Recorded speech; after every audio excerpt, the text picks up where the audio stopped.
Hi అండి, అందరికీ good morning. ఈరోజు మా ఫ్లవర్స్ కూడా మీకు గుడ్ మార్నింగ్ చెప్తున్నాయి. అయితే ఉదయాన్నే నాకు ఒక కల వచ్చిందండి. కొంచెం డిస్టర్బెన్స్గా అలజడిగా అనిపించింది. ఇంకా దాని గురించి ఆలోచన చేస్తూ బయటకు వస్తూ ఉన్నాను. వస్తున్నప్పుడు ఇంకా ఈ ఫ్లవర్స్ని ఇటువైపు చూడగానే అస్సలు నాలో ఉన్న ఆ ఆలోచన ఒక్కసారిగా ఎగిరిపోయి ఎక్కడ లేని సంతోషం వచ్చిందండి. అంటే ఎవరికి అనుభూతి చెందినప్పుడు మాత్రమే వాళ్ళకి తెలుస్తుంది. సో కాబట్టి ఈ మొక్కల వల్ల, ఈ పూసిన పువ్వుల వల్ల ఎవరికేమి యూజ్ ఉందో లేదో నాకు తెలియదు, కానీ నాకైతే చాలా చాలా హ్యాపీనెస్ అన్నమాట. ఎందుకంటే ఈ ప్రకృతి అందాలు కూడా ఎవరు కూడా ఎన్ని కోట్లు ఇచ్చినా కూడా ఇవి రావన్నమాట. సో కాబట్టి నాకు ఆ ఉదయకాలమున నాకు ఈ పువ్వులను చూసినప్పుడు, ఈ ప్రకృతిని చూసినప్పుడు నాకు మనసుకి ఎంతో హాయి అనిపించింది. ఒక్కసారిగా నాలో ఉన్న ఆలోచనలన్నీ కూడా మరి ఊడ్చేసినట్టు అయిపోయిందన్నమాట. అంటే నాకు అనిపించింది అప్పుడు. అంటే ప్రతిరోజు ఉదయాన్నే లెగిసి వీటి వైపు చూసినప్పుడు నాకు ఒకలాంటి తెలియని ఉత్సాహము, ఉల్లాసము. అంటే మనం ఒక టీ తాగుతాము, కాఫీ తాగుతాం కదండి. చాలామంది ఉదయాన్నే కాఫీ తాగితే ఉల్లాసంగా ఉంటాము, ఉత్సాహంగా ఉంటాము అనేది వారి వారి అనుభూతిని బట్టి ఉంటుంది.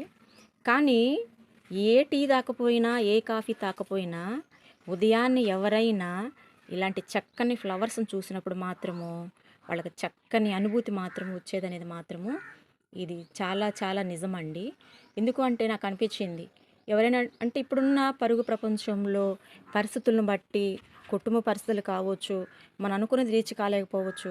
అలాంటప్పుడు మన మైండ్ ఎలా ఉంటుందంటే దాని మీదే ఏంటి ఇలా ఉంది అని చెప్పనని ఆ డిస్టర్బెన్స్లోకి వెళ్ళిపోతాం మనం. సో కాబట్టి మనకి డిస్టర్బెన్స్ పోవాలి అంటే, మన హృదయము హ్యాపీగా ఉండాలి అంటే, మనము ఇంటి ముందు ఇలాంటి చిన్న చిన్న ఫ్లవర్స్, పెద్ద పెద్ద తోటలు వేయాల్సిన అవసరం లేదు, చిన్న చిన్న ఫ్లవర్స్ వేసుకుంటే అవే మనకి మనసుకి హాయినిస్తాయి, హత్తుకునేవి ఇస్తాయి. ఇంకోటి, ఈ హాయి ఈ అనేది ఎక్కడి నుంచి వచ్చిందంటే దేవుడిచ్చిన సృష్టి అన్నమాట. మనకు ఒక విధంగా దేవుడు మనిషి ఏ విధంగా ఆలోచన ఏ విధంగా ఉంటుందని ఆయనకు తెలుసు కాబట్టి మనకి మెడిసిన్ కావాలా చెట్ల నుంచి, లేదంటే మంచి సుగంధ ద్రవ్యాలు కావాలా, లేకపోతే ఆహారం కావాలా, లేకపోతే మనసుకు హాయినిచ్చే పువ్వులు కావాలా అని చెప్పనని ఆయనకు తెలుసు అన్నమాట. కాబట్టి దేవాతి దేవుడు మరి తను లేని చోన అంటే ఆయన ఉంటే మనం చూడలేమన్నమాట. సో కాబట్టి ఆయన దగ్గర లేకుండా మనకి ఇలాంటివన్నిటిని ఏర్పాటు చేసి మరి దేవుడు మనల్ని ఎంతగానో మరి పోషిస్తున్నాడు, కాపాడుతున్నాడు, ఉల్లాసింపచేస్తున్నాడు. సో కాబట్టి నాకు అనిపించింది, మీకు ఎవరైనా సరే ఉదయకాలమున ఇంట్లో ఉన్న చిన్న చిన్న మొక్కలు పెంచండి, మీ పిల్లల చేత పెంచేలాగా చెయ్యండి. ఎందుకంటే ప్రతి సమయంలో మనకు వారికి తోడుండం, మనం ఉండం తోడు, కానీ దేవుడు తోడుంటాడు. ముందు ఆధ్యాత్మికంగా వారిని ఎదిగేలా చెయ్యండి. మీరు ఏ దేవుడైనా మీరు నేర్పించుకోండి మీ పిల్లలకి, కానీ ఆధ్యాత్మికత అనేది మాత్రం నేర్పించండి. తర్వాత చెట్లని పెంచడం అనేది నేర్పించండి, ప్రకృతిని కాపాడటం అనేది నేర్పించండి. అవి కాపాడుకున్నప్పుడు మనల్ని మనం కాపాడుకున్న వాళ్ళం అవుతాము. సో కాబట్టి ఈ ఉదయకాలమున నాకైతే నాకు నేను చెందిన అనుభూతి, ఈ హ్యాపీనెస్, ఒత్తిడి నుంచి నన్ను ఈ ఫ్లవర్స్ ఏ విధంగా నన్ను సేవ్ చేసాయో అనేది ఆ హృదయంకి హాయి అనిపించినప్పుడు మరి నాకైతే అనిపించింది, ఒక్కసారిగా ఎంత సంతోషం వచ్చిందంటే అది అనుభూతి చెందిన వారికి తెలుస్తుంది.